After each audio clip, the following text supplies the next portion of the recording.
বিচ্ছিন্নতাবাদীদের আশ্রয় দিয়ে seven sisters আলাদা করে দেব, ভারতকে হাসনাত আবদুল্লার হুঁশিয়ারি। ভারতের উত্তর পূর্বাঞ্চলীয় সেভেন সিস্টার্স রাজ্যগুলোকে আলাদা করে দেওয়ার হুঁশিয়ারি দিয়েছেন জাতীয় নাগরিক পার্টির দক্ষিণাঞ্চলের মুখ্য সংগঠক হাসনাত আবদুল্লা। তিনি অভিযোগ করেন বাংলাদেশের অভ্যন্তরীণ অস্থিতিশীলতা সৃষ্টি ও নির্বাচন বানচালের ষড়যন্ত্রকারীদের ভারত আশ্রয় দিচ্ছে, যার প্রেক্ষিতেই তিনি এ বক্তব্য দেন।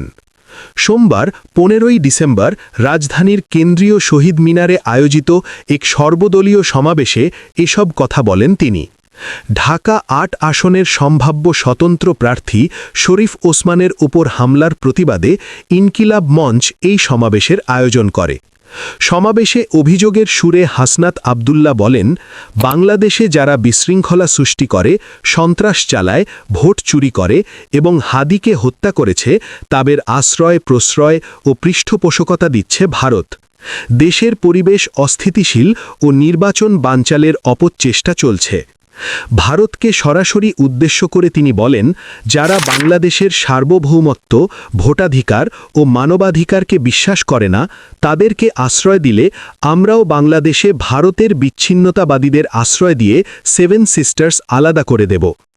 এনসিপির এই নেতা আরও দাবি করেন, হাসিনার পৃষ্ঠপোষক ভারত অস্ত্র, অর্থ ও প্রশিক্ষণ দিয়ে বাংলাদেশের বিরুদ্ধে একটি পক্ষকে দাঁড় করিয়ে দিয়েছে।